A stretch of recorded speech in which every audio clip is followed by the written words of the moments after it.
Un monarque britannique n'abdiquerait le trône que dans une seule circonstance, a déclaré l'expert royal, le Dr Edison Owens, à Express. Co.uk. Les monarques britanniques abdiquent à peine le trône, choisissant plutôt de régner jusqu'à leur mort. Cependant, il existe un ensemble restreint de circonstances qui pourraient amener le souverain à choisir de renoncer à sa position. Sa Majesté a reporté ses engagements pour la deuxième fois en une semaine suite à son test Covid positif. Buckingham Palace a confirmé que 2 audiences virtuelles, qui devaient avoir lieu plus tard dans la journée, sont reportées. La reine a également annulé des engagements virtuels mardi, mais a tenu son audience téléphonique avec le Premier ministre hier. Un porte-parole du palais a déclaré qu'elle continuerait à effectuer des tâches légères et qu'aucun autre engagement n'est prévu pour cette semaine.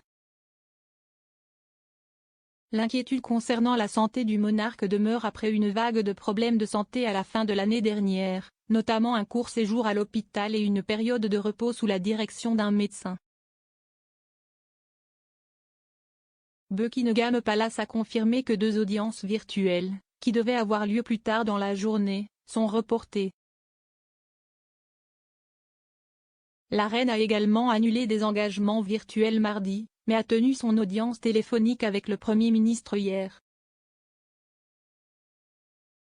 Un porte-parole du palais a déclaré qu'elle continuerait à effectuer des tâches légères et qu'aucun autre engagement n'est prévu pour cette semaine. L'inquiétude concernant la santé du monarque demeure après une vague de problèmes de santé à la fin de l'année dernière, notamment un court séjour à l'hôpital et une période de repos sous la direction d'un médecin.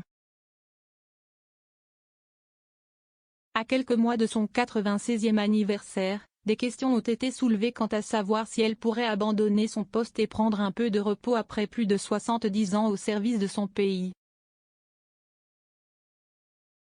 Le Dr Edison Owens, un expert royal et historien, a déclaré à Express.co.uk qu'il est très peu probable qu'elle démissionne, ajoutant que l'abdication est considérée comme un gros mot dans les cercles royaux.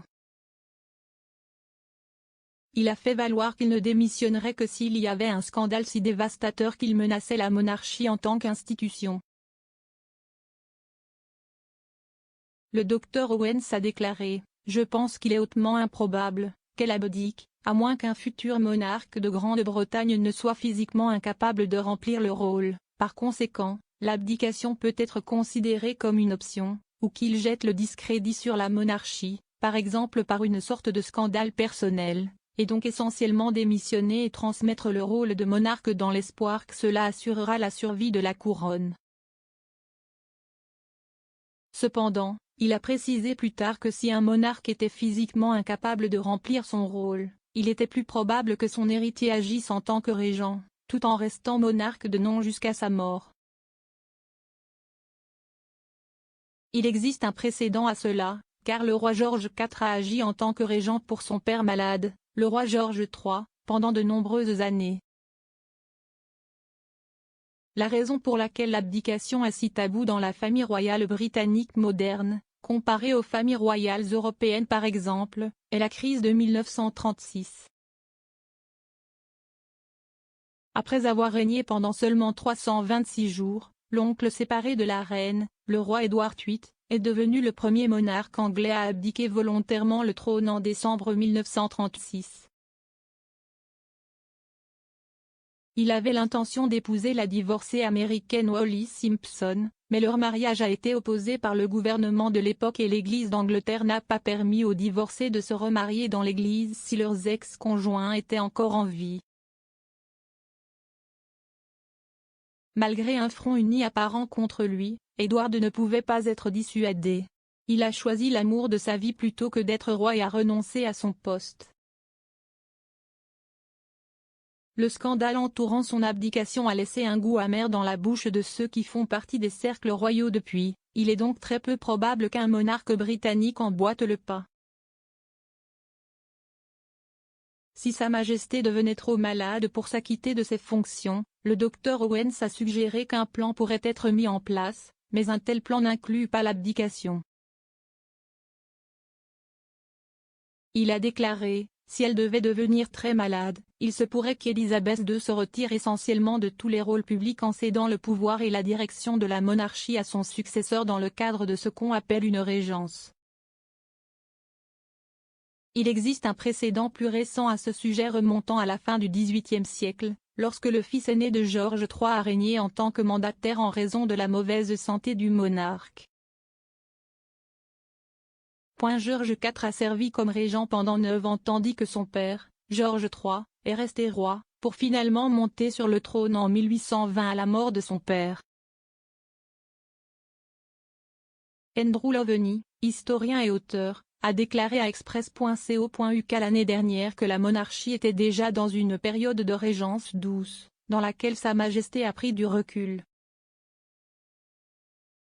Il a expliqué, nous sommes dans une période de ce que l'on peut appeler une régence douce, en effet la reine prend du recul, ne jouant pas beaucoup de rôle.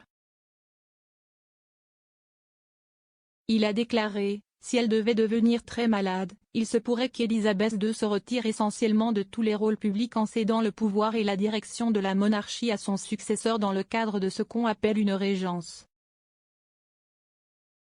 Il existe un précédent plus récent à ce sujet remontant à la fin du XVIIIe siècle, lorsque le fils aîné de George III a régné en tant que mandataire en raison de la mauvaise santé du monarque. George IV a servi comme régent pendant 9 ans tandis que son père, George III, est resté roi, pour finalement monter sur le trône en 1820 à la mort de son père. Andrew Loveny, historien et auteur, a déclaré à Express.co.uk l'année dernière que la monarchie était déjà dans une période de régence douce, dans laquelle Sa Majesté a pris du recul.